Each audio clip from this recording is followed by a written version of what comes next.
professional graduates who are whom we call professional graduates as such. Basically, medicine is a profession. Engineering can be a called profession. CA, CAS, CWA, as well as law, these are also professions. But to be a professional qualification holder, it's a very serious entry, tough competition. To enter into a good institute, you have to achieve good marks, or otherwise you just become an average pass out graduate from that institute. अशा पद्धतीचे सुमारे 55 engineering colleges जर पुण्यात असतील तर प्रत्येक कॉलेजमधनं 400 तरी engineers बाहेर पडतात. या प्रत्येक कॉलेजमधल्या फार फार तर 25 इंजिनियर्सना काही ना काहीतरी प्रोफेशनल इंजिनियर असं समजलं जातं. बाकीचे सामान्य पदवीधर या कॅटेगरीतच जाऊन पडतात. तेव्हा तुमच्या मुलांना सामान्य पदवीधर या कॅटेगरीत जाऊन पडायचं नसेल तर what should be the targets? I'll just define the targets in the Marx way. Though in the beginning I said marks are not important, I'm just defining the targets in the Marx way. Those students who are in 10th standard must gain minimum 75% in the science and maths.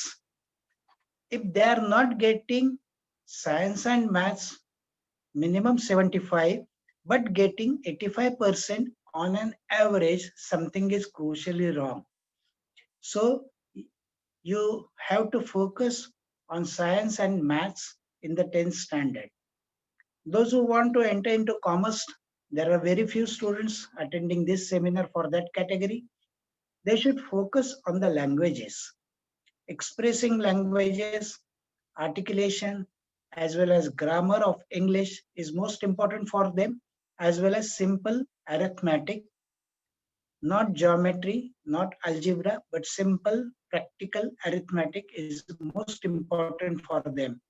But again, keep in mind that your marks in languages and arithmetic, that is mathematics at 10th level, should be more than 75.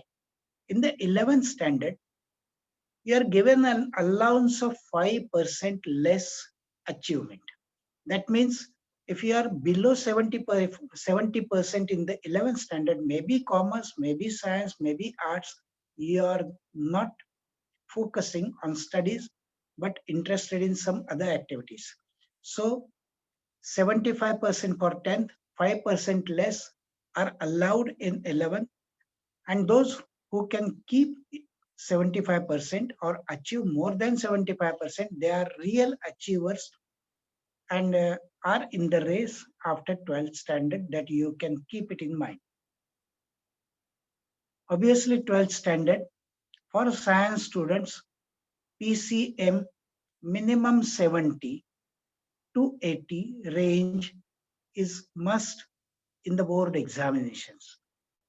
Double that amount, then you are going to enter into a very good engineering college in Pune. Double that amount means 140 to 160 in the CET. And about JEE, it's a tough exam. Crossing from 80 to 120 are good marks in JEE via good NITs as well as good engineering colleges in Maharashtra you can definitely enter into. About NEET, unless otherwise you cross the 500 mark out of 720, you are not going to get admission into a government medical college, means hardly 75,000 per year fees. You'll have to shell out not less than 75 lakhs for your son or daughter's admission and completing MBBS, only MBBS education during 5.5 years. And for that admission, the NEET score is allowed till 350. Why I'm telling this? I want to be a doctor. If I'm not able to maintain 80% plus all the years and targeting not 500 plus marks in the NEET, at least you start saving 74 or 75 lakhs. Otherwise, the dream won't come true. या सगळ्या गोष्टींच्या संदर्भात तुमच्या सगळ्या प्रश्नांना शांतपणे उत्तर देणं जास्त मला आवडेल. एक बेसिक भाग सांगितलेला आहे. तो भाग 10वीच्या मार्कांवर फोकस करण्यापेक्षा मिनिमम मार्क लक्षात ठेवा. 11वीला ते टिकवायचा प्रयत्न करा. 12वीला जमलं तर 1% जास्तीत जास्त 5% वाढवा. CET मध्ये कोणत्याही परिस्थितीत दुप्पट मार्क मिळवण्याचा प्रयत्न करा. यश तुमच्याकडे चालत येईल. आणि हे सगळं करत असताना क्युरियसनेस, इन्क्विजिटिव्हनेस, अवेअरनेस आणि मी आणि माझा अभ्यास एवढ्यापुरतं न राहता व्यावहारिक गणित, आसपासचे संदर्भ याकडेही लक्ष द्यायलाच पाहिजे. सगळ्यांना धन्यवाद देतो. आपण थेट रीना मॅडम एक एक प्रश्न विचारतील, त्या सगळ्या प्रश्नांना उत्तर देण्याचा प्रयत्न करू.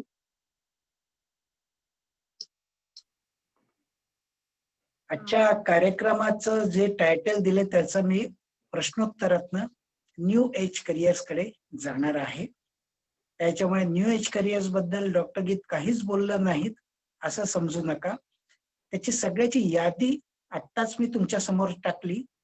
तर एखादी गणपतीची आरती आपण म्हणतो आणि नंतर पुढची आरती विसरून जातो, असं होऊ नये म्हणून मी त्याचा बोलताना प्रश्नोत्तरातनं उल्लेख करणार आहे. You can start Reena madam, shoot. Yes sir, thank you sir. तुम्ही जे ओव्हरव्ह्यू सांगितले ते खूप महत्वाचं सांगितले. 10th मध्ये पर्सेंटेज वरती खूप जास्त फोकस करण्याचं, म्हणजे नॉट टू बी अँशियस. दुसरं म्हणजे 11वीला आणि 12वीला ते मेंटेन करणं खूप महत्वाची गोष्ट तुम्ही सांगितली. काही क्वेश्चन्स आले आहेत आपल्याकडे, तर त्यातले 1 बाय 1 मी रीड करते. पहिला क्वेश्चन जो आहे नीतू अग्रवाल यांनी विचारलेला आहे, how to help a child choose career path if she doesn't know what she wants to do when she grows up. She is in 10th now. Similar question एक Mrs Shweta झव्वर यांनी विचारलेला आहे. My question is how anyone can decide his or her career after 10th and which type of study pattern should be followed if he is confused a lot about the subjects. Over to you, sir. First and foremost thing, I am confused. Forget this word. Confused in between 1, 2, 3, 4, 5. साधीशी गोष्ट आहे. आपण उडप्याच्या हॉटेलात गेलो तर Punjabi dish मागतो का? नाही. Punjabi dish खायला गेलो तर तिथे डोसा मागतो का? नाही. चायनीज रूम मध्ये गेलो तर दुसरं काही मागतो का? नाही. स्वाभाविकपणे I am confuse in between. मग मुलांनी काही ना काहीतरी ऐकलेलं असतं, कानावर शब्द पडलेले असतात, अट्रॅक्शन असतं, डिस्ट्रॅक्शन असतं. मग त्या सगळ्याचं कॉम्बिनेशन कागदावर मांडायला काही हरकत नाही. ते कागदावर मांडताना आईच्या मनातली, वडिलांच्या मनातली, मुलाच्या किंवा मुलीच्या मनातल्या प्रत्येकाने 4-4 गोष्टी कागदावर लिहायच्या. माझा असा अनुभव आहे की 12 गोष्टी जर कागदावर लिहिल्या तर 12तल्या जवळजवळ 5 कॉमन असतात, त्या 5 डिस्कार्ड करतो. डिस्कार्ड म्हणण्यापेक्षा त्या आपण बाजूला काढतो आणि उरलेल्या गोष्टींच्या बद्दल चर्चा सुरू करतो. मग आता मगाशी मी 4 प्रकारचे पदवीधर असा एक शब्द वापरला. तसंच 12वी नंतर सुद्धा विविध प्रकारच्या करिअर्स सुरू होऊ शकतात. मेडिसिन, इंजिनिअरिंग सोडून सुद्धा. मेडिसिन, इंजिनिअरिंग, आर्किटेक्चर करता फक्त सायन्स लागतं, फार्मसी करता फक्त सायन्स लागतं, बाकीच्या कशाही करता सायन्स लागत नाही. हे जर लक्षात घेतलं तर मग आपल्याला BBA 3 प्रकारातनं करता येतं. कॉम्प्युटर्स मध्ये जायचं असलं तर इंजिनियर बनूनही कॉम्प्युटर बनता येतं. बॅचलर ऑफ कॉम्प्युटर ऍप्लिकेशन सारखा कोर्स करूनही नंतर MCA ला जाता येतं. त्याच वेळेला मॅनेजमेंट मध्ये MBA IT नावाचा कोर्स करून सुद्धा कॉम्प्युटर वापरणाऱ्यांच्या डोक्यावर मॅनेजर म्हणून बसून कामं करून घेता येतात. तेव्हा आत्ताच्या मिनिटाला मी गोंधळात आहे म्हणण्यापेक्षा हा गोंधळ कशा कशात आहे याच्याबद्दलची. Second thing is giving aptitude test. I do aptitude test 100% of anybody who is just appeared for 10th standard students. श्यामच्याई फाउंडेशन नावाची संस्था आहे, त्यांच्यातर्फे SSC बोर्डाला बसलेल्या प्रत्येकाची ऍप्टिट्यूड टेस्ट गेली 2 वर्ष झालेली आहे. त्याचा रिपोर्ट तुमच्या हातात मिळतो. Aptitude test plus interest test या दोनातनं खरा इंटरेस्ट आणि लागतो. मुलगा जर असं म्हणत असेल की मला कॉम्प्युटर आवडतो आणि कॉम्प्युटर मध्येच जायचंय किंवा मला इंजिनियरच बनायचं, तर त्याचं मॅथमॅटिक्स चांगलं पाहिजे, लॉजिक चांगलं पाहिजे, ते अप टू मार्क पाहिजे. मला भाषा आवडतात, मला भाषेतनं काहीतरी करायचंय, तर व्हर्बल ॲबिलिटी त्याची चांगली पाहिजे. कला क्षेत्रात जायचंय, त्याची 2D 3D अंडरस्टँडिंग चांगलं पाहिजे, ज्याला स्पेशियल ॲबिलिटी असा शब्द वापरला जातो. तेव्हा या सगळ्या ऍप्टिट्यूड टेस्टच्या विविध पद्धतीच्या टेस्ट विविध पैसे देऊन आपल्याला मिळू शकतात. ज्ञान प्रबोधिनी आहे, श्यामचे फाउंडेशन आहे, करिअर फ्युचर आहे. इव्हन रीना मॅडम कोणत्या वेगवेगळ्या वापरतात, त्यातली कोणची असू शकेल, पण बेसिकली ॲबिलिटीजचं कॉम्बिनेशन आपल्याला करून निर्णय घेता येतो. मग त्या सगळ्यामध्ये 2 वर्षात जी ॲबिलिटी आपली कमी असेल ती वाढवण्याकरता प्रयत्न करावा लागतो. ती कशी वाढवायची त्याच्याबद्दलचं काउन्सिलिंग लागतं. ते काउन्सिलिंग तुम्हाला अभिनव करिअर स्कोपमध्ये डेफिनेटली मिळतं. असं नाहीये की आत्ताच्या मिनिटाला माझी ही ॲबिलिटी नाहीये म्हणून मी ती करिअर करायचीच नाही. ती ॲबिलिटी ठराविक मिनिमल लेवलला असेल तर दरवर्षी हळूहळू पर्सेंटेज वाईज 10%, 20% वाढू शकते. आणि जर शक्यता असेल तर तुमच्या आवडीच्या करिअरमध्ये ती ॲबिलिटी वाढवून 12वी नंतर तुम्ही जाऊ शकता. याच्याबद्दल पूर्णपणे खात्री बाळगायला काही हरकत नाही. Okay? Yes sir. Thank you sir. Next question from Jaydeep R. Design and architecture related courses, scope, opportunities and entrance exam and reputed institutes.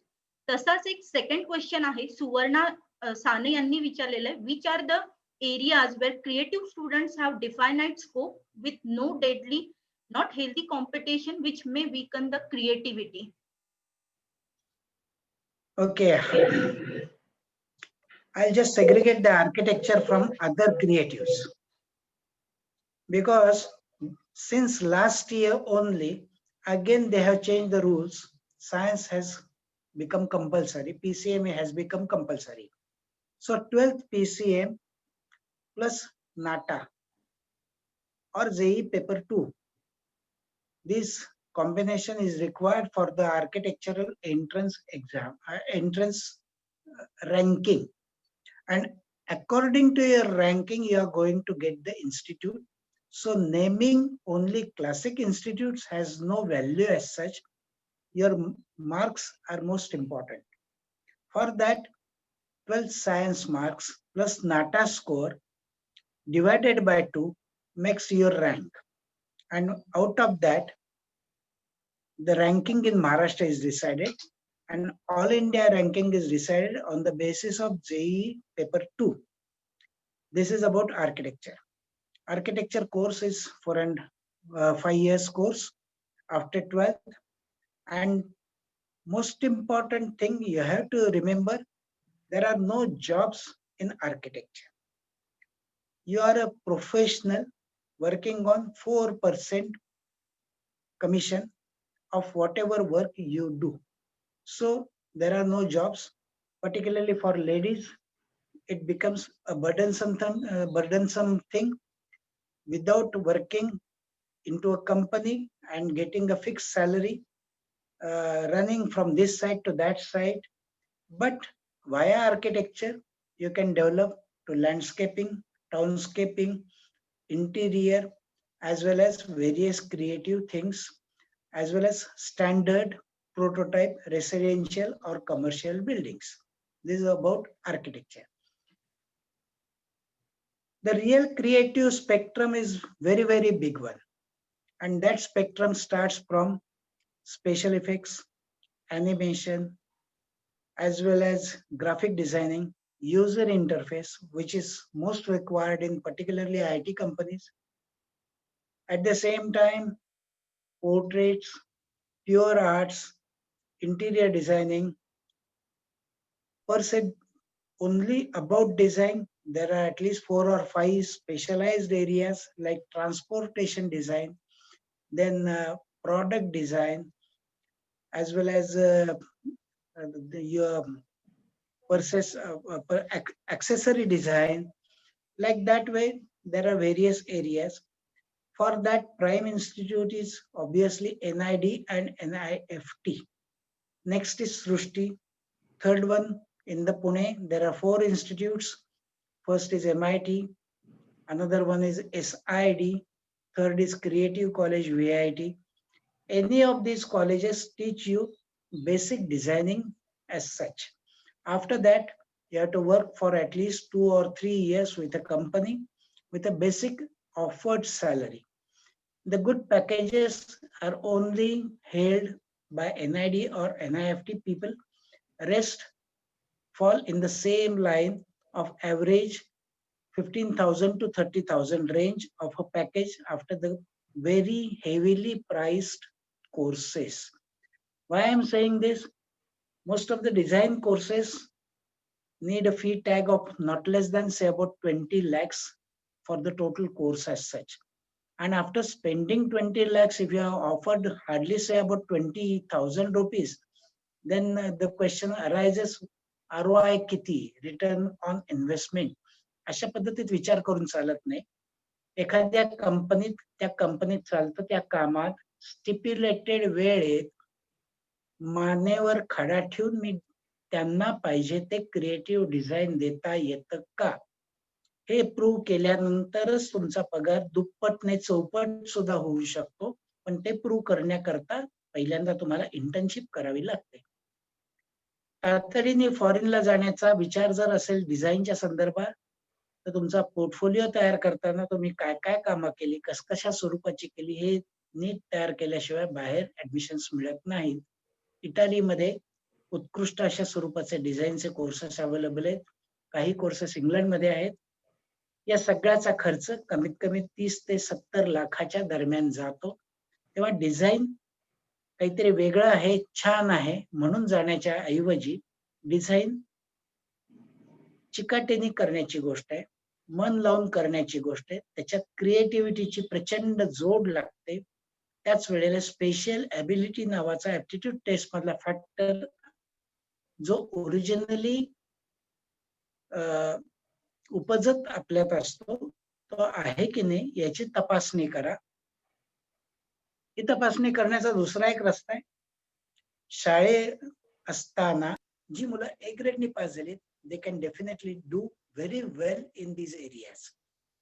जे B ग्रेडनी पास झाले ते त्याच्यात हळूहळू प्रगती करू शकतात. जे C ग्रेडनी पास झाले त्यांना त्याच्यात एंट्री डेफिनेट आहे. स्कोप त्यांचा त्यांनी मास्टरी कामातनं निर्माण करून करायचा असतो असं समजायला हरकत नाही. I think this is enough for design and architecture. Sir एकदम परफेक्ट माहिती होती. नेक्स्ट क्वेश्चन स्वाती केंजळे आणि रुचिता यांचा सेमच क्वेश्चन आहे. Is there any career option in dancing after 12th?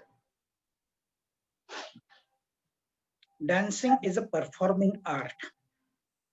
मी नुसत्या डान्सिंग बद्दल बोलत नाही तर 4 गोष्टींबद्दल बोलतो. गायन, वादन, नृत्य आणि परफॉर्मिंग म्हणजे नाटक सिनेमात कलाकार म्हणून काम करणं. या 4ही करता रेप्युटेशन यायला, रुजायला, शिकायला आणि तुम्हाला बोलवणं देऊन काम करायला 16 वर्षाचा अनुभव लागतो. तो 16 वर्षाची चिकाटी जर तुमच्यात नसेल तर त्याला काही अर्थ नाहीये. मग ती 16 वर्षाच्या चिकाटीच्या संदर्भात मी आता डान्स कडे जर वळायचं झालं, माझी मुलगी 6व्या वर्षापासून डान्स शिकत आहे. 6व्या वर्षापासून शिकते याचा अर्थ 18 पर्यंत तिची 12 वर्ष पूर्ण झालेली. अजून 6 वर्ष कमीत कमी तिला डान्स मध्ये शिकायला लागते. मग ललित कला केंद्र या नावाने महाराष्ट्रातल्या 10च्या 10 युनिव्हर्सिटीज मध्ये BA चा कोर्स उपलब्ध आहे. MIT सारख्या, सिम्बायसिस सारख्या, सूर्यदत्त सारख्या, भारती विद्यापीठासारख्या ठिकाणी सुद्धा ललित कला BA हा अभ्यासक्रम उपलब्ध आहे. या अभ्यासक्रमात आता सांगितलेलं गायन, वादन, नृत्य, नाट्य या चारीच्या संदर्भात इंटरडिसिप्लिनरी संपूर्णपणे आपण 3 वर्ष शिकत जातो. BA ची डिग्री मिळते. कितीतरी सध्याच्या कलाकारांच्या पैकी नावं सांगता येतील की ज्यांनी अशा स्वरूपाचा अभ्यासक्रम कंप्लीट करून मग एंट्री घेतलेली आहे. पण या प्रत्येकाला त्याच्यात रुजण्याकरता नंतरचे 10 वर्ष तरी काढावे लागले. उदाहरणार्थ प्रसिद्ध डायरेक्टर चंद्रकांत कुलकर्णी, मकरंद अनासपुरे, जुन्या पिढीतलं वर्षा उसगावकर, मुक्ता बर्वे ही सगळी मंडळी ललित कला केंद्रातनं पास झालेली आहेत. आणि डान्स मधल्या करिअरच्या संदर्भात त्याला एक वेगळं परिमाण आहे. शामक दावरच्या अकॅडमीतनं मी आज कोरिओग्राफी, ललित कला, डान्स शिकत असताना किंवा भरतनाट्यमचं मी अरंगेत्रम कंप्लीट केलं असताना ज्यांनी कंप्लीट केलेली त्यांना अप्लाइड डान्सिंग नावाचा प्रकार, ज्याला अमेरिकेत गेल्यावर बॉलिवूड डान्सिंग असा एक शब्द वापरला जातो, त्याच्यात कुठं ना कुठेतरी सुरुवात मिळू शकते. पर से नुसतं 3 तासाच्या डान्सच्या कार्यक्रमाला आपण तिकीट काढून गेलो का? किंवा इनसिंक नावाचा चॅनल आहे त्याच्यावर अर्ध्या तासाचा डान्सचा कार्यक्रम आपण चिकाटीने बघतो का?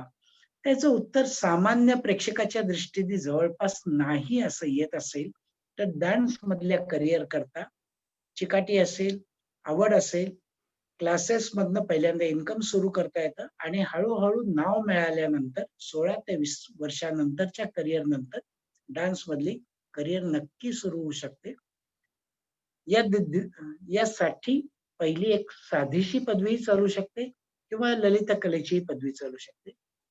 SNDT मध्ये डान्स मधलं MA, गायनातलं MA, चित्रकलातलं MA अशा पद्धतीचेही कोर्सेस उपलब्ध आहेत. तेही आपल्याला करता येते. Thank you, sir. Next question from Sucheta. Career option in pure science other than IISER? Same question. Apart from IISER and IISc, are there any other research intensive institutions in India? And what are the various career options in the field of science and research? For these questions, we will be taking the webinar on 8th of November at 11 a.m. by Dr. Arvind Nathu, Senior Scientist at IISER and NCL. So I will request parents, I will take these questions on next Sunday with Nathu, sir. Next No, question. just I'll answer in short. Yes, sir. Yes, sir. Please. I'll answer in short. Yes, sir. Engineering करायचंय म्हटल्यावर IIT डोळ्यासमोर येते. MBA करायचंय म्हटल्यावर IIM डोळ्यासमोर येतं. या दोन्ही ठिकाणी गेलेले पोरं सापडतात का? परदेशात जायचं म्हणजे हार्वर्डला किंवा MIT ला जायचं. हार्वर्डहून पास झालेला तुम्हाला सापडतो का? तसं आयसरचं आहे. आयसर मध्ये ऍडमिशन मिळाली, you are in the classic Olympic last hurdle, हे लक्षात घ्यायचं. मग तिथेच 5 वर्षात पहिल्यांदा BS, त्याच्यानंतर MS कम्प्लीट करता. आयसर मधनं किंवा इंडियन इन्स्टिट्यूट ऑफ सायन्स मधनं PhD कम्प्लीट करता आणि भारतातले जे कोण पहिले 100 सायंटिस्ट असतात त्यांच्यात तुम्ही जाऊन पोचता. पण आयसर नाही म्हणजे सगळं संपलं हे डोक्यातनं काढून टाकायचं. मग गरवारे कॉलेज असेल, SP कॉलेज असेल, फर्ग्युसन कॉलेज असेल, for that matter Wadia college असेल, कोणत्याही कॉलेजातनं आपण आवडत्या विषयात BSc कम्प्लीट केलं. ते करत असताना मी आवडत्या विषयात याचा अर्थ PCMB मधला कोणताही विषय. मग त्याच्यात बॉटनी, झूलॉजी, मायक्रोबायोलॉजी सारखं सेपरेशन येऊ शकतं, फिजिक्स, केमिस्ट्री सारखे बेसिक येऊ शकतं. गरज काय आहे? 75% टिकवायचे. 75% टिकून तुमचं BSc संपल्यावर you try for MSc into universities.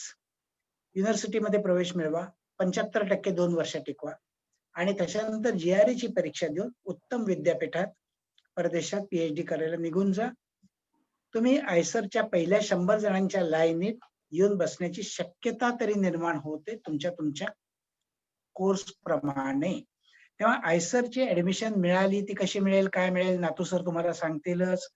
त्याच्याबद्दल काहीच पंचायत नाही. पण आयसर मध्ये गेलेले 7 आयसर जरी असले तरी सुद्धा ऍडमिशन मिळणं, तिथे शिकता येणं, हे IITच्या ऍडमिशन इतकंच कठीण आहे, एवढं एक सोप्या शब्दात मी सांगून ठेवतो.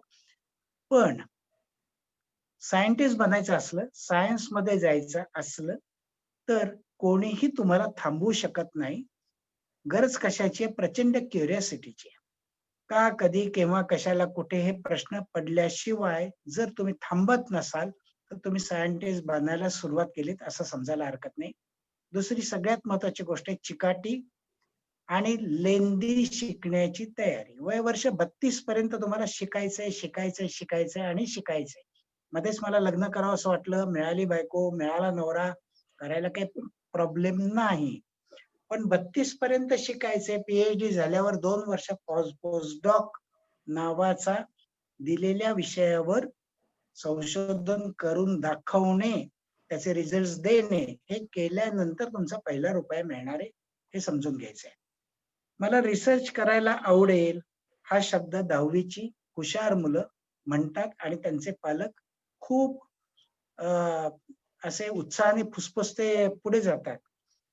पण रिसर्च नावाचा प्रकार अत्यंत कंटाळवाणा, अत्यंत वेगळ्या शब्दात सांगायचं झालं तर कोरोनाच्या संपूर्णपणे 1 जानेवारी पासून ते आता 1 नोव्हेंबर पर्यंतच्या पिरियड मध्ये डॉक्टर नावाच्या प्राण्याला फारशी किंमत नव्हती. 100 नाही 200% जगभरातले सगळे व्हायरोलॉजिस्ट, मायक्रोबायोलॉजिस्ट, सायंटिस्ट यांच्या प्रत्येक शब्दाला प्रचंड मागणी होती. या मागणीत जाऊन पडायचं असेल तर तेवढे कष्ट तुम्हाला घ्यावेच लागतील आणि ते कष्ट घेण्याची तयारी तुमच्यात आहे की नाही हे 10वीच्या 12वीच्या लेवलला कळणं जरा कठीण असतं. त्याच्यावर नीट शांतपणे विचार करायचा. आयसर मध्ये गेलात काहीच प्रश्न नाहीये, पण नाही गेलात तर सगळं जगबुडी झालीये हे डोक्यातनं काढून टाकायचं. मिळेल त्या कॉलेजातनं सातत्याने 75% टिकवत MSc संपवा. अनेक विषय समोर येतात. PhD भारतातही करता येतं, परदेशातही करता येतं आणि त्याच्यानंतर सायंटिस्ट बनण्याचा तुमचा रस्ता नक्की सुरू होऊ शकतो. याच्यात अडचण नाही. Thank you sir. Next question Madhavi Rahul Pawar विचारतात, career option in animation and gaming after 12th. Gaming साठीची भारतातली सर्वोत्तम इन्स्टिट्यूट भोपाळला वेलोर इन्स्टिट्यूट ऑफ टेक्नॉलॉजीने काढलेली. तिथे बीटेक इन गेमिंग असा कोर्स चालतो. पुण्यातलं गेमिंगचं कॉलेज बंद पडलं, DSKने काढलेलं. ऑफिशियल गेमिंग मध्ये जर जायचं असेल तर गेमिंग साठीचीच पदवी पाहिजे, पहिलं डोक्यातनं काढून टाकायचं. आपण डिझाईनचा कोर्स केला, ऍनिमेशनचा कोर्स केला किंवा MA लिटरेचर कंप्लीट केलं, कॉम्प्युटर सायन्स कंप्लीट केलं, ENTC कंप्लीट केलं, तरी सुद्धा प्रत्येकाला गेमिंग मध्ये जाण्यासाठीची एंट्री सुरू होते. हे मी मुद्दामून का सांगतोय तर गेम नावाचा प्रकार कसा असतो ते जर समजून घेतलं तर हे सगळं कळू शकेल. गेम सुरू कुठे होतो? स्टोरी बोर्ड पासून. मग ती स्टोरी लिहिण्यासाठी लिटरेचरचाही माणूस पाहिजे, क्रिएटिव्ह माइंडचा माणूस पाहिजे. त्याच वेळेला त्याला संस्कृती, संस्कार, करंट आयडियाज, म्हणजे सीन कॉनेरीचा बॉन्ड कसा होता आणि त्याच वेळेला फास्ट अँड फ्युरियस कसं चालतं आणि अवतार पार्ट 2 तयार करायला अजून 3 वर्ष लागणार आहेत, बातमी आली. या सगळ्याबद्दलची माहिती ज्याला कळते त्याला स्टोरी बोर्डचं महत्व कळेल. मग स्टोरी बोर्ड नंतर काय सुरू होतं? संपूर्णपणे स्ट्रक्चर. त्या स्ट्रक्चर मध्ये सिंटेक्स नावाची कोणची लँग्वेज वापरायची कॉम्प्युटरची, ती कॉम्प्युटरची लँग्वेज कशा पद्धतीत वापरली तर त्या ह्याच्यातनं आपल्याला गेम तयार करता येईल, हा प्रकार सुरू होतो. ENTC वाला कुठे येतो? या सगळ्यासाठीची चिप तयार करायची का, यासाठीचा एम्बेडेड मधला प्रोग्राम कसा द्यायचा, त्याच वेळेला या सगळ्यामधनं छान स्वरूपाचं अॅनिमेटेड व्हर्जन जर द्यायचं असेल तर त्याच्यासाठीचे अॅनिमेटेड चार्ट्स कसे तयार करायचे. सो इट्स अ टीम, आणि या सगळ्या टीमच्या संदर्भात जेवढी म्हणून आपल्याला ब्रांचेस माहिती त्या सगळ्या प्रकारची माणसं लागतात, आणि सगळ्यात शेवटी तो गेम मार्केट करण्यासाठी, त्याच्यावर झालेला खर्च वसूल करण्यासाठी मार्केटिंगची लोक लागतात. त्या मला 12वी नंतरच गेमिंग मध्ये जायचंय म्हणण्यापेक्षा मी माझ्या आवडीच्या क्षेत्रात ग्रॅज्युएशन कंप्लीट करतो. त्या दरम्यान गेम खेळण्याच्या ऐवजी गेम चालतो कसा, गेम वापरला कसा जातो, गेम कोण कोण खेळतात, कसे खेळतात, या सगळ्याच्या बद्दलची पुरेशी माहिती गोळा केली तर गेमिंग कंपनीमध्ये आपल्याला एंट्री मिळेल. सगळ्या पालकांच्या संदर्भात एक ॲस्टॉनिशिंग अशी एक माहिती मी तुमच्याशी शेअर करू इच्छितो. जगभरातल्या ज्या सगळ्या क्लासिक गेमिंग कंपन्या आहेत यांच्याकडे अत्यंत टॅलेंटेड असे सायकॉलॉजिस्ट, मी सायकॅट्रिस्ट शब्द वापरत नाही, सायकॉलॉजिस्ट हे तुमचा विश्वास सुद्धा बसणार नाही असा पगार देऊन एम्प्लॉय केले गेलेले आहेत. आमचा गेम मुलांच्या समोर गेल्यावर मुलांना वेडं कसं करून सोडेल, आणि त्या गेमला एकदा चिकटल्यानंतर आणखीन सगळे मुंग्या त्या गेमकडे कशा बघायला लागतील. जसं पबजीने गोंधळ घातला, अगदी मोदींना सुद्धा उल्लेख करावा लागला, अशा स्वरूपाचे सायकॉलॉजिस्ट सुद्धा आज विविध गेमिंग कंपन्यांच्या मध्ये काम करत आहेत. हे लक्षात घेतलं तर ब्रांच, डिग्री, करिअर याच्यापेक्षा सिरियस अभ्यास, गेम नीट समजावून घेणं, याच्यातनं तुमचा मुलगा पुढे जाऊ शकेल. Otherwise BSc animation Fergusson college हा एक एंट्री पॉइंटचा कोर्स आहे. मिळाली तर भोपाळ VIT गेमिंग साठीची ऍडमिशन हा दुसरा रस्ता आहे. अदरवाईज कोणतीही डिग्री घ्या, पर से गेम तयार करण्याकरता सर्व प्रकारची लोक लागतात, एवढं पक्क लक्षात ठेवा. खूप छान माहिती दिली sir, thank you. Next question Deepali मुळे, करिअर अपॉर्च्युनिटीज फॉर जरा मॅडम महत्वाचं वाक्य राहिला. बरं सर, येस प्लीज कंटिन्यू. त्या मॅडमने आपला पोरगा गेम कसा खेळत नाही याच्यावर पहिल्यांदा 3 वर्ष फोकस करावा. ओके. मुलगा जर गेम खेळण्यात वेळ घालवत असेल तर तो कुठेच जाणार नाहीये, तो गेमच खेळत राहील. अगदी बरोबर सर. तर ते बंद कसं होईल याच्यावर मॅडमने पहिल्यांदा लक्ष द्यावं अशी माझी आग्रहाची विनंती आहे. Yes sir. Next question, career opportunities for 12th science with PCM. What is the difference between computer engineering and BCS, and what is preferable? Preferable is 100% bachelor's in computer science. Next preferable is bachelor's in IT. Next preferable is master's in computer science, that is MSc Computer Science. And last preferable is 12th with mathematics, any 12th with mathematics, and then giving an entrance and getting a course of Master of Computer Application from a renowned institute. All these are equivalent qualifications. मग या सगळ्या equivalent qualifications नंतर कॅम्पसला ज्या कंपन्या येतात त्या कंपन्यांमध्ये नोकरी मिळणं इज अ क्रुशल एरिया. मी काय शिकू आणि त्याच्यासाठीची फी किती आणि मी कोणत्या संस्थेत प्रवेश मिळवू याच्यापेक्षा जिथे कॅम्पसला लोक येतात अशा संस्थेत प्रवेश घेणं हा सगळ्यात क्रुशल भाग राहील. मग BCS अनेक ठिकाणी असला तरी सुद्धा BSc कॉम्प्युटर सायन्स आता सध्याचं गेली 3 वर्ष त्याचं ते नाव आहे. ते झाल्यानंतर कॅम्पसला जर तिथे कोणी येत नसेल तर तिथे जाण्यात अर्थ नाही. ऑब्विसली इंजिनिअरिंग कॉलेजमध्ये 55 इंजिनिअरिंग कॉलेजचा मगाशी उल्लेख केला. गेल्या वर्षी 19 सालात आणि 20 सालात हार्डली 11 कॉलेजेसमध्ये फक्त कॅम्पस इंटरव्ह्यू झालेले आहेत. या 11 मध्ये प्रवेश मिळण्यासाठी काय लागेल तर 12वीचे 75% मार्क आणि CETचे 150 मार्क हे मिळवण्याकरता आपल्याला अभ्यास करायचा आहे. कॉम्प्युटर आवडतोय, पहिलीपासून शिकलोय, दिवसभर मी कॉम्प्युटर वाचतो. जसं मी मगाच्या मुलाला सांगितलं गेम खेळणं थांबव, तसं कॉम्प्युटर शब्द विसरून जा, तू कॉम्प्युटर मध्ये नक्की जाशील. या सगळ्याच्या संदर्भात एक महत्वाचं वाक्य सांगतो. कॉम्प्युटर सायन्सला, इंजिनिअरिंगला कोणत्याही भारतातल्या कॉलेजला तुम्ही ऍडमिशन घ्या, पहिल्या वर्षी कॉम्प्युटर नावाचा विषय सुद्धा नसतो.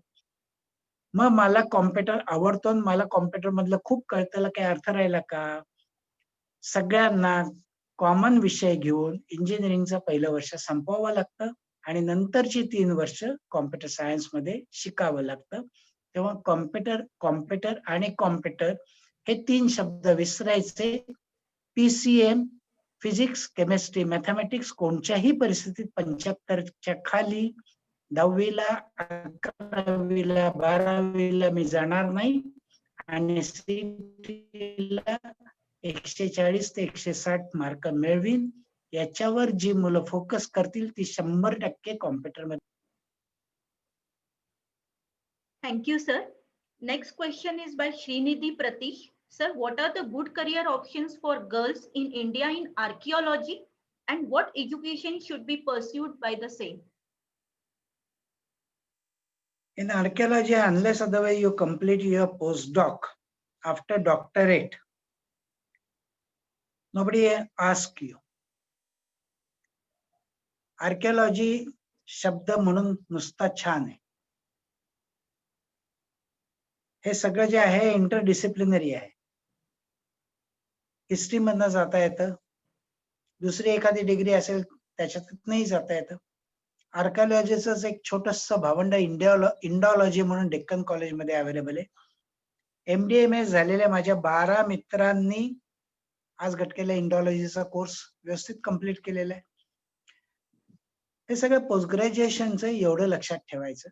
आणि जर पर्टिक्युलरली आर्किओलॉजीतच जायचं असेल तर history, ancient history, modern history आणि त्याच वेळेला जगाची हिस्ट्री या सगळ्याचा डिग्री घेताना पुरेसं वाचन, पुस्तकी वाचन नव्हे, कंप्लीट केल्यानंतर आर्किओलॉजीची सुरुवात होऊ शकते.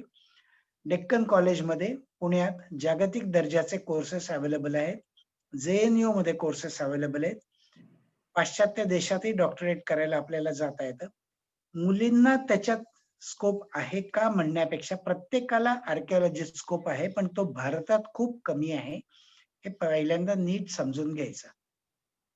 आर्किओलॉजी कंप्लीट केल्यावर विविध सेमिनार्स करता, जगभरातल्या विविध साइट्स करता. उदाहरणार्थ इन्कन संस्कृती मेक्सिको मधली याच्या संदर्भात, आफ्रिकेमधली काही ओरिजिन्स, त्याच वेळेला ऑस्ट्रेलिया मधले काही ॲप ओरिजिन्सच्या संदर्भात, त्याच वेळेला रेड इंडियन्सची संपूर्णपणे हिस्ट्री, त्यांची संपूर्णपणे गावं, नामशेष कशी झाली, असे जे काही सगळे स्पॉट्स आहेत ते स्पॉट जिथे असतील तिथे जाऊन काम करण्याच्या संदर्भात आपल्याला सुरुवात करावी लागते. लहानपणापासून आपण हडप्पा आणि मोहेंजोदडो असं ऐकत असतो, पण हे येतात कुठे शिक, तिथे पोचायचं कसं आणि ते आपल्या देशात आहेत का दुसऱ्या देशात आहेत याच्याबद्दल जरा मुलीने पहिल्यांदा तिची क्युरिओसिटी जागी केली तर तिला त्याच्यात करिअर करायला काहीही पंचायत नाही. Start with history, end with history and then enter into archaeology अशी त्याची सुरुवात आहे. त्याच्यात नुसत्या नोकऱ्या म्हणण्यापेक्षा consultative career, project wise career, अमक्या ठिकाणी अमका प्रोजेक्ट चाललाय, तो प्रोजेक्ट संपल्यानंतर तुम्ही पुन्हा बेकार होता हेही लक्षात घ्यायला पाहिजे. आणि छान पद्धतीचं नाविन्यपूर्ण काम करण्याची आवड असेल, चिकाटी असेल, वय वर्ष 30 पर्यंत शिकण्याची तयारी असेल तर तिने जरूर या क्षेत्रात जावं असं सांगेन. Thank you, sir.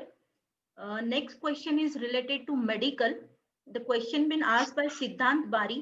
What is the upcoming or more needed stream of doctor? Which type of doctor? The similar question, Tejal Agrawal, she's asking, I'm very passionate about pursuing career in medical stream, especially Ayurveda, but because of low scores in NEET, if would not be able to get BAMS, then is homeopathy a good career? What is the future scope of homeopathy in India, or should I opt for any paramedical course? If yes, one would be the most beneficial according to future scope? Both questions are different. Yes, I'll sir. answer. I'll answer differently. What is the scope in medical and what are the new careers in medicine? That was the first question by the boy. Yes. But he's just forgetting that any career ends up first at MBBS level and you have to appear for again for the second NEET. And out of the scores of the second NEET, then he gets various branching of the medicine. For the sake of super specialty, again he has to appear for the third NEET. पहिल्या नीटला जर घाम फुटत असेल तर second नीटला पुन्हा पहिल्या हजारात आपल्याला यायचंय.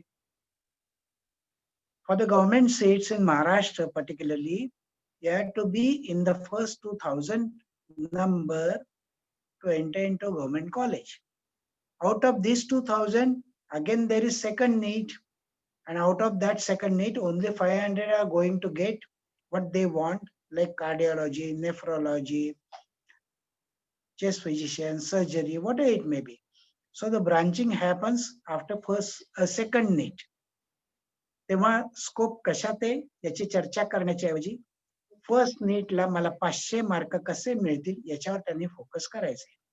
आता 500 मार्काचं मी जरा अनालिसिस मुद्दा म्हणून दोघांकरता देतो.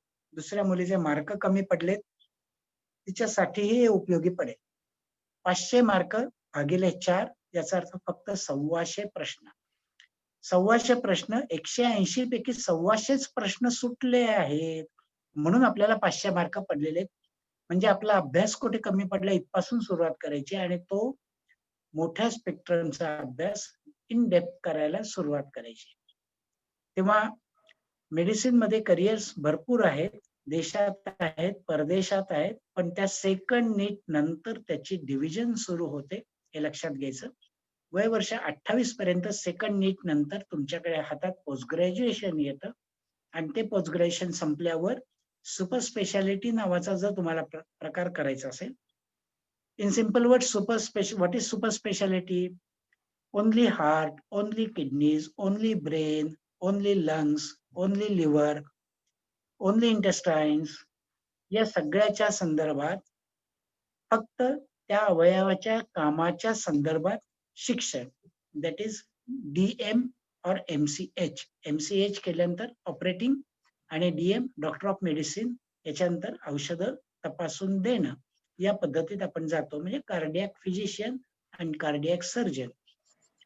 तेव्हा एवढं पहिल्या मुलाच्या प्रश्नाच्या उत्तराकरता पुरेसं आहे. दुसऱ्या मुलीचा प्रश्न, Ayurveda and homeopathy are way apart. आयुर्वेदाचं शिक्षण संपूर्णपणे मराठी आणि संस्कृत मधनं आहे. होमिओपॅथीचं शिक्षण संपूर्णपणे इंग्लिश मध्ये आहे. होमिओपॅथीची डिग्री मिळाल्यानंतर ॲलोपॅथीचं एकही औषध लिहून देण्याची सध्या कायद्याने परवानगी नाही. भविष्यात काय होईल मला माहित नाही. एंटायरली होमिओपॅथीची प्रॅक्टिस करण्याची तिची तयारी असेल तर त्या सगळ्याच्या संदर्भात तिला नोकरी उपलब्ध नाही. प्रॅक्टिस करत चिकाटीने तिचा रस्ता ती पुढे नेऊ शकते. आयुर्वेदाच्या प्रॅक्टिसच्या संदर्भात जितका आयुर्वेद बारकाईने, जितका अनुभवातनं, जितका कोणाच्या तरी हाताखाली काम करून शिकत जाईल तितकी तिची प्रगती होईल. आयुर्वेदाच्या संदर्भात करोनाच्या काळात खूपच मागणी आलेली आहे. इम्युनिटी बुस्टर्स म्हणून आयुर्वेदिक कंपन्यांचे प्रॉडक्ट सुद्धा खूप बाजारात आलेले आहेत. पण होमिओपॅथी आणि आयुर्वेद याच्यात अॅक्यूट डिसिजेसच्या संदर्भात ICU मध्ये टाकल्यानंतर, हॉस्पिटलमध्ये टाकल्यानंतर जवळपास ट्रीटमेंट पार्ट नसतो हे लक्षात घ्यायला पाहिजे. पण हॉस्पिटलच्या एंट्री पर्यंत जवळजवळ 95% काम भागतं. हे पर्सनल प्रॅक्टिस मधनं जर जायचं असेल तर तिला नक्की जाता येईल. पॅरामेडिकलच्या संदर्भात फिजिओथेरपी, ऑक्युपेशनल थेरपी ही रेंज तिला अवेलेबल आहे. स्पीच ऑडिओ थेरपी अत्यंत चिकाटी असेल तर तीही अवेलेबल आहे. अन्यथा तिने शांतपणे मिळेल तिथे आयुर्वेदाला ऍडमिशन घ्यावी ती महाराष्ट्रात कुठेतरी तिला नक्की मिळेल. फक्त त्या सगळ्याच्या संदर्भात तिने एकच प्रश्न विचारावा, ती संस्था ज्या हॉस्पिटलला ऍडमिट असोसिएटेड आहे तिथे काही पेशंट्स असतात का? पेशंट्स असतील तर आपल्याला शिकायला मिळणार आहे. पुस्तकं वाचून आपण शिकणार नाही आहोत, पेशंटवर न शिकणार आहोत. हे प्रत्यक्ष जाऊन खात्री करावी आणि मग त्याच्यातनं पुढे जावं. Okay, thank you sir. Next question Swati यांनी विचारले, career options for student who don't like maths.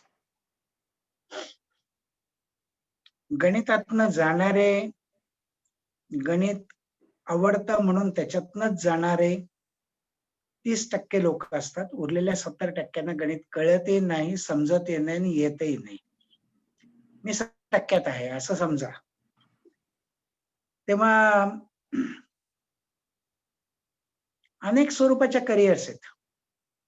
ज्याला आपण आजच्या कार्यक्रमाचं टायटल दिलेलं आहे ना, त्याची जर एक मी यादी वाचून दाखवायची ठरवली, कंटेंट रायटिंग भाषेतनं जातं, सोशल मीडिया स्पेशालिस्ट. आज तुमचे जवळजवळ 1500 ग्रुप्स आहेत. हे कसे फॉर्म झाले? त्याच्यासाठीचं डिजिटल मार्केटिंगचा एक एरिया. व्हॉइस ओव्हर आर्टिस्ट, गणिताचा काही संबंधच नाही ना.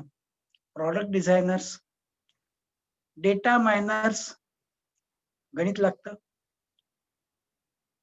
पण डेटा कलेक्ट कसा करायचा इथे गणित लागत नाही.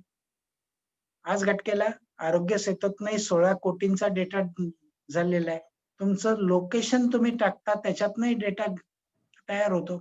तुम्ही कोणत्या हॉटेलातनं किती बिल देऊन बाहेर पडला हाही डेटा तयार होतो. ब्लॉगर्स, ॲनिमेटर्स, गेम डिझायनर्स, ऊर्जेच्या संदर्भात गणित सारखंच लागेल तर तो विषय सोडून द्यायचा. होम सायन्स, गणित लागत नाही. होम सायन्सचे कोर्सेस मात्र चांगल्या पद्धतीचे फारसे अवेलेबल नाहीयेत. SNDT कॉलेजमध्ये जाऊन चौकशी करायला हरकत नाही. बायोटेक्नॉलॉजी, गणिताची भीती वाटते त्याने बायोटेक्नॉलॉजीकडे नक्की जाऊ नये. अदरवाईज गणित किमान कळतं, फार वापराचा संबंध येत नाही. त्यांचा 13वी नंतर गणिताशी संबंध येत नाही, त्यांनी जायला हरकत नाही. डिजिटल मीडिया मगाशीच सांगितलं, ई-कॉमर्स काहीच प्रॉब्लेम नाही. Amazon, फ्लिपकार्ट किंवा बिग बाजार सारख्या कंपन्यांमध्ये आपल्याला छान काम करता येऊ शकतं. रिन्युएबल एनर्जी, गणित येत नसलं तरी सुद्धा रिन्युएबल एनर्जीच्या संदर्भात विविध कामं करणारे अनेक लोक आहेत. उदाहरणार्थ उसाच्या चिपाडापासून वीज बनवायची आहे, अल्कोहोलचा वापर कसा करायचा आहे, कचऱ्यापासून संपत्ती निर्मिती कशा करायची, या सगळ्यामध्ये सायन्स ग्रॅज्युएट डेफिनेटली जाऊ शकतो. पॅरामेडिक्स, गणित लागतच नाही, PCB घेऊन आपण पॅरामेडिकल मध्ये जाता येतं. फूड टेक्नॉलॉजी 2 प्रकार आहेत. फूड टेक्नॉलॉजी इंजिनिअरिंग वे एक आहे आणि प्रिझर्वेशन वे एक आहे. प्रिझर्वेशन वे करायचं असेल तर त्याच्यात आपल्याला नक्की जाता येतं. छोटे छोटे घरगुती प्रॉडक्ट्स आहेत त्याच्यातही आपल्याला जाता येतं. फिल्म मेकिंग, गणिताचा काहीच संबंध नाहीये. सायबर क्राईम मध्ये डेटा पर्यंत तुम्ही पोहोचू शकता, पण हॅकिंग, डेटा सिक्युरिटी हे मात्र संपूर्णपणे 100% गणितातनं जाणार आहे. मला हॅकिंग आवडतं आणि गणित आवडत नाही, काहीतरी डोक्यातला गोंधळ आहे तो काढून टाकायचा आहे. इंटरनॅशनल रिलेशन्स, आज घटकेला शशी थरूर काय करतात, शैलेश देवळाणकर काय करतात, संदीप वासलेकर काय करतात, सगळे इंटरनॅशनल रिलेशन्स मध्येच काम करतायत ना. तेव्हा या पद्धतीचं जायचं असेल. हरीश साळवे युनो मध्ये जाऊन बाजू म्हणतात आपल्या त्या जाधवची, कुलभूषण जाधवची. इंटरनॅशनल रिलेशन्सचाच भाग आहे. कल्चरल स्टडीज मध्ये विविध गोष्टी येऊ शकतात. स्पोर्ट्स, गणित लागत नाही. स्पोर्ट्स मॅनेजमेंट, गणित लागत नाही. हेल्थ केअर, हॉस्पिटल मधले डॉक्टर सोडले तर बाकीचं सगळं हेल्थ केअर म्हणून नावाचाच प्रकार आहे. पॅलिएटिव्ह केअर, सिप्लाचं पॅलिएटिव्ह सेंटर हायवेला लागून आहे. तिथे आज घटकेला कॅन्सरचे टर्मिनल पेशंट्स, त्यांची ट्रीटमेंट सगळा पॅलिएटिव्ह केअरचाच भाग आहे. जेरंटॉलॉजी, जेरियाट्रिक केअर, जेरियाट्रिक होम्स हाही त्याचाच एक अलीकडचा भाग झाला. टेक्सटाईल डिझायनिंग मध्ये गणित नाही लागणार, पण टेक्सटाईल इंजिनिअरिंगला गणित लागेल. Yoga, fashion, logistics, fine and performing arts, humanities, कृषी, या सगळ्यात गणित लागतच नाही. केवढी मोठी रेंज झाली हो, 30-32 ची झाली ना.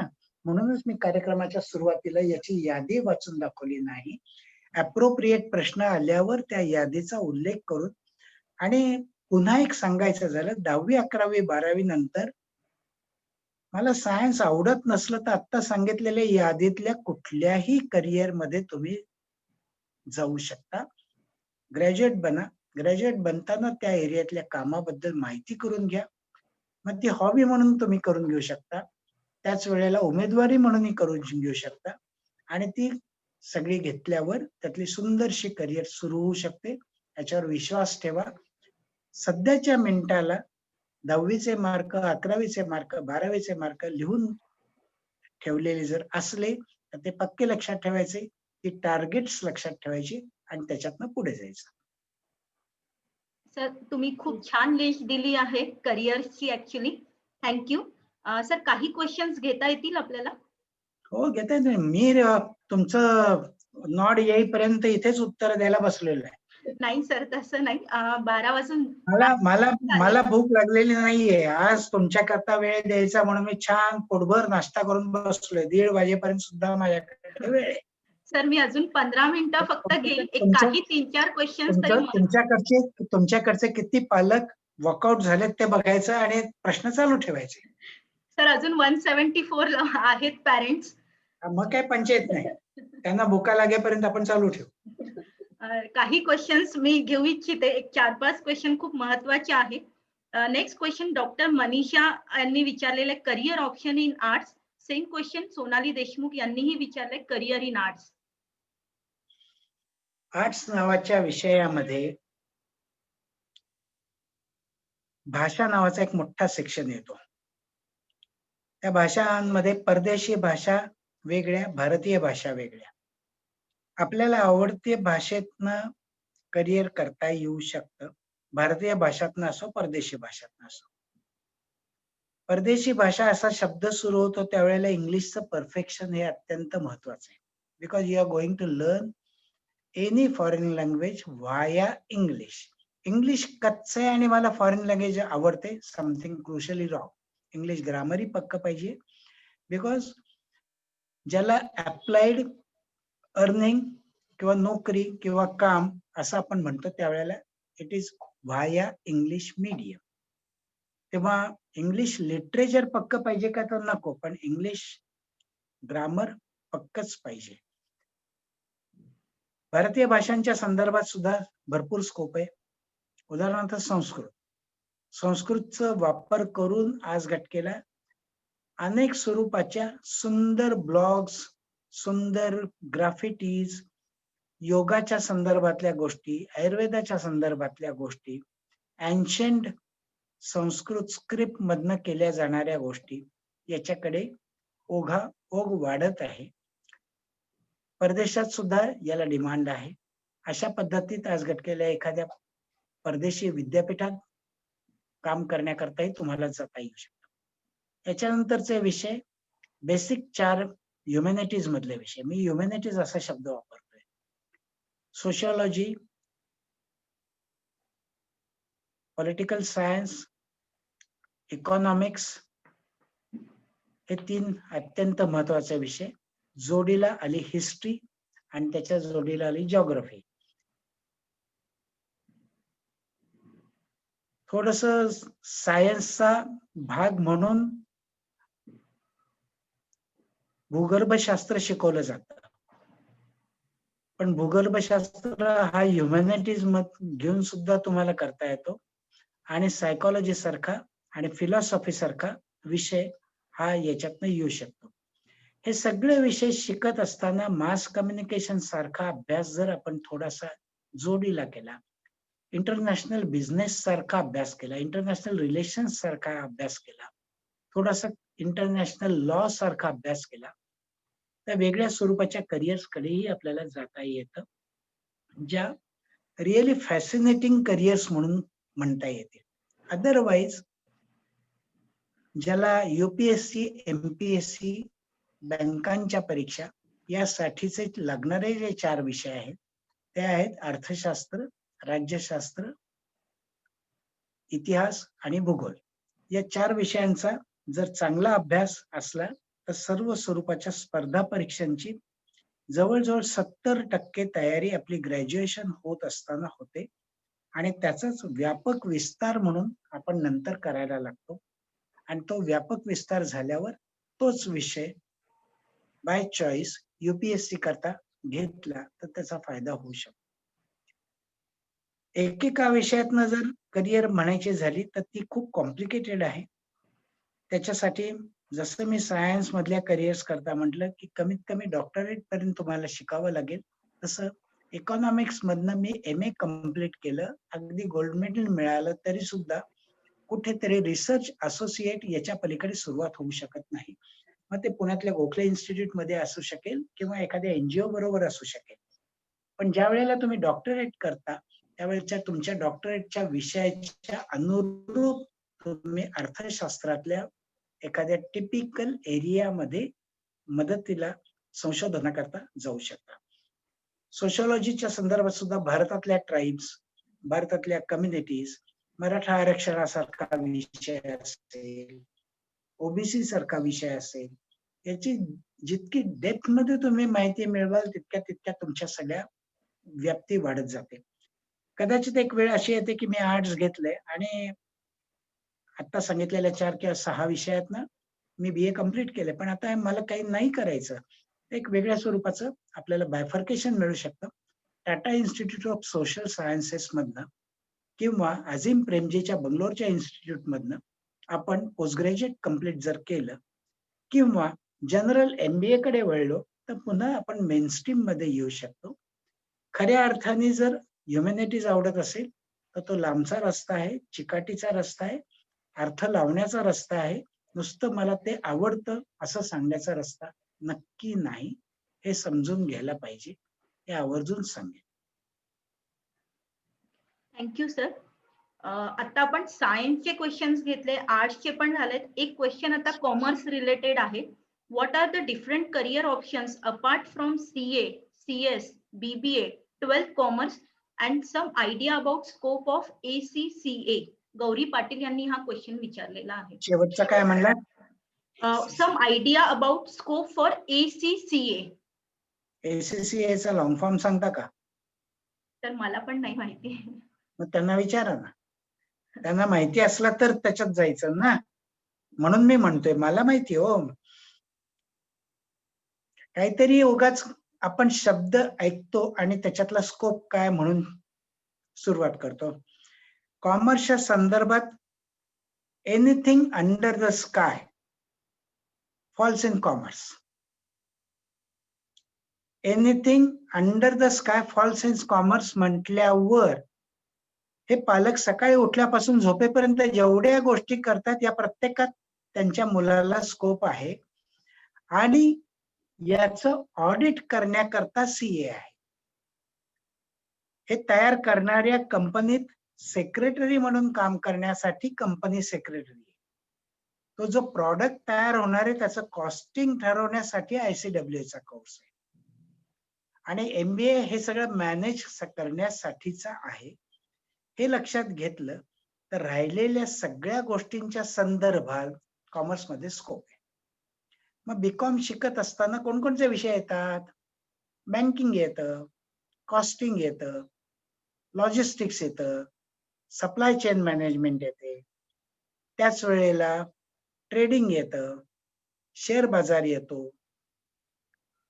या सगळ्यामध्ये प्रत्येकात स्कोप आहे ना.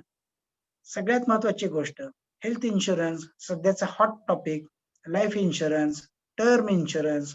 नुसतं इन्शुरन्स सेक्टर घेतलं तरी त्याच्यात 25 स्वरूपाच्या नोकऱ्या आज उपलब्ध आहेत. हे नीट लक्षात घेतलं तर BComचं करिक्युलम बघायचं, त्यातले विषय काढायचे, प्रत्येकात स्कोप आहे एवढं थोडक्यात सांगता येईल. अदरवाईज सेल्स, मार्केटिंग वगैरे वगैरे त्यांना माहितीच आहे. तेव्हा कॉमर्समध्ये CA नाही तर काहीच नाही. MBA चांगलं केलं तरच मी कॉमर्समध्ये रुजेल हे पहिलं डोक्यातनं काढून टाकायला पाहिजे. आणि ते जर डोक्यातनं काढून टाकलं तर कॉमर्स ज्याला कळतं, स्काय इज द लिमिट. पहिला शब्द मी वापरला, anything under the sun falls in commerce and sky is the limit for commerce. वेगळ्या शब्दात सांगतो, आजचे सकाळचे 4 पेपर्स मी चाळत होतो हा वेबिनार सुरू होण्याच्या आधी. 4ही पेपर्स मधल्या नुसत्या जाहिराती आज घटकेला जवळजवळ 60% जाहिराती या अप्लायन्सेसच्या होत्या आणि बिल्डर्सच्या होत्या. मोठी शोरूम टाकणारा किंवा बिल्डर बनणारा पुण्यातले जवळजवळ आज घटकेला माझ्या माहितीप्रमाणे 98% बिल्डर्स हे कॉमर्स ग्रॅज्युएट आहेत. ते काही इंजिनियर नाहीत. इंजिनियर्स त्यांच्या हाताखाली काम करतायत. अप्लायन्सेसच्या शोरूम्स सगळे कॉमर्स ग्रॅज्युएट चालवतायत. सगळे मॉल्स कोण चालवतायत? तेच चालवतायत. बिग बाजार जिथे शॉपिंग करता आपण रांगा लावतो, कोण चालवतंय? बियाणे साहेब कॉमर्स ग्रॅज्युएटच आहेत ना. भारतीय एअरटेल कंपनी काढलेला फक्त कॉमर्स ग्रॅज्युएट आहे. हे जर सगळं लक्षात घेतलं तर कॉमर्स मध्ये स्कोप काय हा प्रश्नच चुकीचा आहे. भरपूर स्कोप आहे. तुमच्या विषयाची आवड ठरवायला मी डिसिप्लिनरी पाहिजे, चौकसपणा पाहिजे, माहिती करून घ्यायला पाहिजे. मग आज घटकेला करोना काळात नोकरी सुटलेल्या ट्रॅव्हल टुरिझम वाल्यांनी छान दारोदार भाजी कशी नेऊन पोचवली याच्याबद्दलच्या स्टोरीज वीणा पाटलांनी लिहिलेल्या होत्या. आणि वीणा पाटलांच्या संदर्भात travel tourism is again a commerce area. हे लक्षात घेतलं तर तुम्हाला जिथे जायचंय त्याची कॉमर्स ही एंट्री पॉइंट आहे असं समजायला काही हरकत नाही. ओके, बरोबर सर, थँक्यू. माझा शेवटचे 2 question. What is the ideal time to go for career counselling? What is the right class for this? And what should be the role of parents in career selection? पहिल्या प्रश्नाचं उत्तर देतो. Yes sir. माझ्याकडे अनेक पालक येतात. आमचा मुलगा ना IGSC बोर्डात होता, आमचा मुलगा ना ICSC ला होता, आमच्या मुलाने की नाही CBSC कम्प्लीट केलं. आणि मग काही पालक उगाच चेहरा पडून सांगतात, नाही नाही आमचा ना SSC बोर्डालाच होता. All four, all in the same line after completing 10th. नीट वाक्य समजून घ्यायचं. कोणत्याही शाळेतनं जगाच्या पाठीवर कुठनंही तुम्ही पास व्हा, 10वी पास झाल्यानंतर सगळेजण एका लाईनीत आले. एका लाईनीत आले त्या मिनिटाला करिअरच्या संदर्भातला निर्णय घ्यायचा आहे. हा निर्णय काय घ्यायचा आहे? आर्ट्स, सायन्स, कॉमर्स, डिप्लोमा का थेट आर्टिस्टिक करिअरकडे म्हणजे GD आर्ट्स कडे जायचंय? त्याच्या पलीकडे काही आता निर्णय घ्यायचा नाहीये. मग या सगळ्यासाठीची ऍप्टिट्यूड टेस्ट हा बेस. सायन्स साठीच्या गोष्टी लागणाऱ्या वेगळ्या, कॉमर्स साठीच्या लागणाऱ्या वेगळ्या, ह्युमॅनिटीजच्या वेगळ्या, डिप्लोमा साठीच्या वेगळ्या आणि आर्टिस्टिक साठीची सिंपल सांगितलं असं इंटरमिजिएट पास झाला असेल, ग्रेड असेल त्याप्रमाणे त्याच्यातली करिअर सुरू होते. ही झाली सुरुवात. मग या सुरुवातीच्या संदर्भात ऍप्टिट्यूड टेस्ट क्रुशल. पालकांची इच्छा, मुलाची इच्छा हा त्याला सपोर्टिव्ह. Mark essentially 75%. या सांगितलेल्या कोणत्याही करिअर करता 10वीचे 75% पाहिजेत आणि ते सहसा मिळतात. त्याच्याही बद्दल काही पंचायत नाही. कमी असतील काहीही बिघडतात. With diploma you are thinking about engineering, improve marks. Mark वाढवण्याच्या संदर्भात मी कायमच सांगतो, 10वीचे जितके टक्के आहेत दरवर्षी 2% वाढवण्याचं टार्गेट ठेव. दरवर्षी 2% वाढवण्याचं टार्गेट ठेवलं तर 6 वर्षात ग्रॅज्युएट होऊस तर तुझे पुरेसे टक्के एम्प्लॉयबिलिटी इतके वाढलेले असू शकतात. तेव्हा सुरुवात कधी करायची, सल्ला कधी घ्यायचा, टेस्ट कधी करायच्या? 10वीची परीक्षा झाल्यानंतर, मात्र निकाल लागण्याच्या आधी.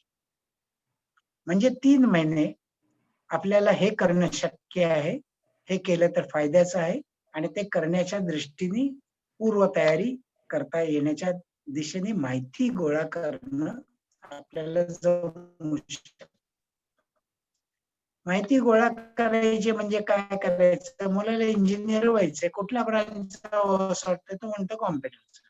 मग कॉम्प्युटर इंजिनिअरिंग मध्ये काम करणारा माणूस शोधण्याचा प्रयत्न करायचा. तो माणूस पण 5 हून 2 वर्ष काम करायला सुरुवात केलेलं पाहिजे. आणि मग त्यावेळेला असं लक्षात येतं की अरे अमका इलेक्ट्रिकल इंजिनियर झाला, सिव्हिल इंजिनियर झाला, तरी तो आयटीत कसं काय काम करतोय, आणि एखादा कॉम्प्युटर इंजिनियर झाला त्याला नोकरीच कशी नाही मिळाली. खूप गोष्टी कळल्या ना. आणि अशा पद्धतीत मग 3 महिन्यात आपल्या मनातली करिअर जी करावीशी वाटते त्यातली माणसं शोधण्याकरता वय वर्ष 25च्या दरम्यानची मुलगा मुलगी कोणीही शोधा, मग आर्किटेक्ट असेल, कॉमर्सवाला असेल, सीए असेल, मग तो माणूस आणि त्याच्यावर गप्पा आई वडील मुलगा यांनी मारायला हरकत नाही. तिसरा सगळ्यात महत्वाचा मुद्दा, त्यातलं आपल्याला काहीच ठरवता येत नसेल तर मग रीना मॅडमची भेट घ्यायची, त्यांच्याकडनं काउन्सिलिंग करून घ्यायचं. रीना मॅडम सांगतील ते नीट ऐकून घेण्याचा पेशन्स दाखवायचा, त्यांना क्रॉस क्वेश्चन करायचं, त्यांना भंडावून सोडायचं. सगळ्या गोष्टींची उत्तर समाधानकारक मिळाली तर 11वीचा अर्ज भरण्याच्या बद्दलचा प्रश्न सुरू होतो. आता इतकंही करून काहींचा निर्णय चुकू शकतो. चुकलाच तर इंजिनियर, डॉक्टर, आर्किटेक्ट आणि सायंटिस्ट या 4 करिअर सोडल्या तर कोणचीही 12वी झाल्यावर मगाशी न्यूअर ॲव्हेन्यूज म्हणून मी जी 30-32ची भली मोठी यादी दाखवली त्यातल्या कुठल्याही करिअर मध्ये आपल्याला जाता येतं. हे नीट लक्षात घेतलं तर करिअरची निवड नावाचं काहीतरी प्रचंड मोठं वड बंगालय हे डोक्यातनं काढून टाकायला पाहिजे. त्याच वेळेला ते विकत घेण्याची तुम्ही वृत्ती दाखवू नका. काही झालं तरी मी मुलाला डॉक्टरच करणार आहे कारण तो म्हणतोय. सेकंड नीटला त्याचा उपयोग होणार नाहीये. सेकंड नीटला जर मार्क नाही पडले तर 1.5 कोटी रुपये देऊन सुद्धा तुम्हाला पोस्ट ग्रॅज्युएटला ऍडमिशन मिळणार नाहीये. म्हणूनच विकत घेण्याची वृत्ती दाखवू नका. मुलांना मार्काच्या दृष्टीने करिअरची माहिती करून घेण्याच्या दृष्टीने मोटिवेट करा. योग्य तो सल्ला घ्या. कमीत कमी 2 माणसांना भेटा, त्यातला शिकणारा आणि त्याच्यात काम करणारा. आणि स्वाभाविकपणे आई वडील मुलगा यांच्यात भांडण झालं तरी हरकत नाही, पण तिघांनी चर्चा करून निर्णय ठरवावा. मुलांवर निर्णय लादला तर मुलं अभ्यास करत नाहीत. मुलांनी हट्ट केला आणि निर्णय चुकला तर पालकांचं त्यांना ऐकावं लागतं. बघ तरी सांगत होतो ना तुला, तू ऐकलं नाहीस. तेव्हा या सगळ्याच्या ऐवजी सोपा सुटसुटीत भाग 75% मिळवा, 10वी संपवा, कोणचं का बोर्ड असे ना. आणि हे सगळं झाल्यानंतर aptitude test based, counselling based निर्णय घ्या. चुकला 12वी नंतर पुन्हा दुरुस्त करता येऊ शकतो. दोन्हीचं एकत्रित उत्तर दिलेलं आहे असं मला वाटतं. अजून काही तुमच्या मनात शंका असेल तर रीना मॅडमने विचारायला काही हरकत नाही. Thank you so much sir. जवळजवळ सगळ्याच प्रश्नांची आपण उत्तरे दिली आहेत. सो आजची ही चर्चा नक्कीच विद्यार्थी व पालकांसाठी उपयोगी ठरणार आहे. गीत सरांचे आपल्या सर्वांतर्फे खूप खूप धन्यवाद. सरांनी जे सांगितले त्यातले काही की पॉइंट्स मी फक्त रिपीट करते. Anxiousness should kept aside. 11th is most important. 12th is most important. माहिती गोळा करणे आणि त्याचे अनालिसिस करणे हे खूप महत्वाचे आहे. Then you go for the MCQs. Gadget control यायला पाहिजे प्लेइंग करण्यापेक्षा. Implementation of all gadget should be there. Be curious, analyse the things and interdisciplinary जे सरांनी सांगितले ते खूप महत्वाचं आहे. Interdisciplinary study is very important. Observation skills तेही खूप महत्वाचं आहे.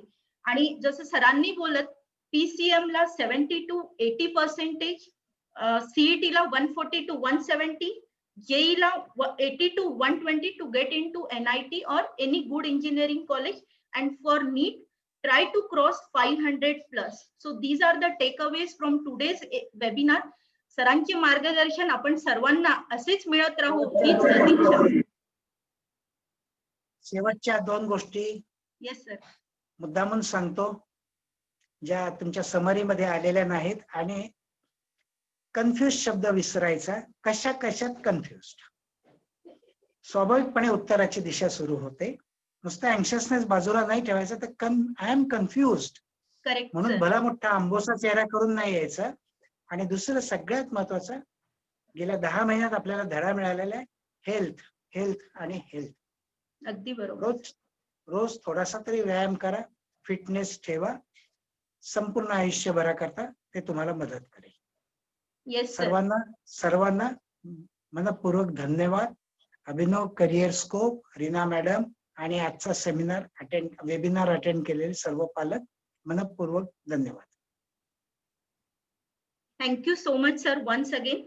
आता मी फक्त थोडंसं वेबिनार बद्दल सांगणार आहे. Tomorrow's webinar is there on career opportunities in pharmacy by doctor N. Purohit sir. Tomorrow at 9 p.m. I will share all the information in parents group. So I will request all the parents who are not part of a group, you can join our group. Then on 4th of November, the webinar on NDA, career opportunities in NDA by Mr. Tejas Patil, same timing 9 p.m. I will circulate the link for all the webinars. And last webinar is on career opportunities in pure science by Dr. Arvind Nathu sir, senior scientist at NCL and ICER. So don't miss these opportunities of webinar series. I will circulate all the links in our parent group. So request parents to join our group. Thank you so much. Thank you once again, sir.